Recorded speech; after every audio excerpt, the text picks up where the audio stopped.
Assalamualaikum warahmatullahi wabarakatuh. Perkenalkan, saya Rifdah Riyahdatul Ais dengan NIM 4021041017. Di sini saya akan menjelaskan mengenai siklus menstruasi.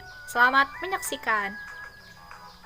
Menstruasi adalah terjadinya perdarahan pada uterus yang mengalir dari rahim dan keluar melalui vagina. Ini adalah animasi terjadinya menstruasi. Misalkan pada hari ke-1 sampai ke-7 atau hari ke-8, dinding rahim wanita itu mengelupas karena tidak dibuahi oleh sperma. Nah, ini namanya ovarium. Satu ovarium menghasilkan satu sel telur.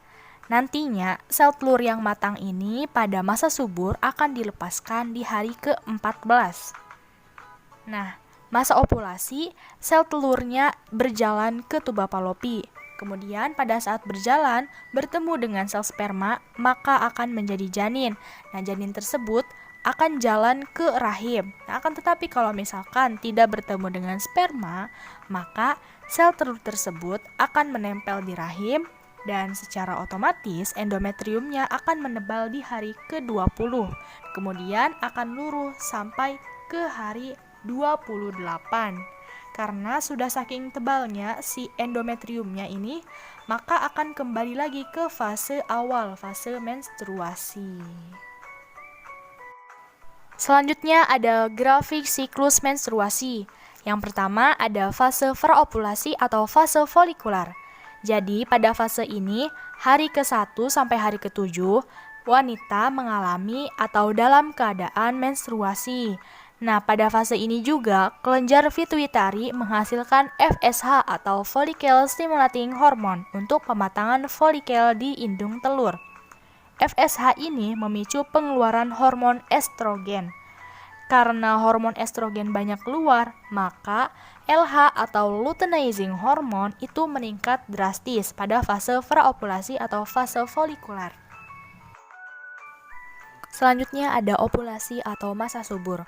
Ovulasi atau masa subur itu terjadi pada hari ke-14. Dikenal dengan masa subur karena sel telur pada wanita itu matang. Nah, akhirnya dilepaskan setelah tumbuh untuk persiapan reproduksi. Kadar LH atau luteinizing hormone pada ovulasi itu sangat tinggi. LH yang tinggi ini bisa diukur dengan alat yang namanya ovulation test. Alat ovulation test ini bisa digunakan melalui darah ataupun urin. Nah, setelah masa ovulasi, hormon progesteronlah yang berperan. Selanjutnya ada fase luteal atau pasca ovulasi, fase terakhir. Nah, di fase ini, kadar progesteronnya itu sangat tinggi sehingga menghasilkan perubahan yang menunjukkan masa tidak subur. Seperti hilangnya lendir. Misalkan ada lendir tapi lendirnya tidak elastis gitu. Nah, kemudian fase luteal ini terjadi pada hari ke-21 sampai 28. Jika tidak dibuahi, maka akan menstruasi kembali.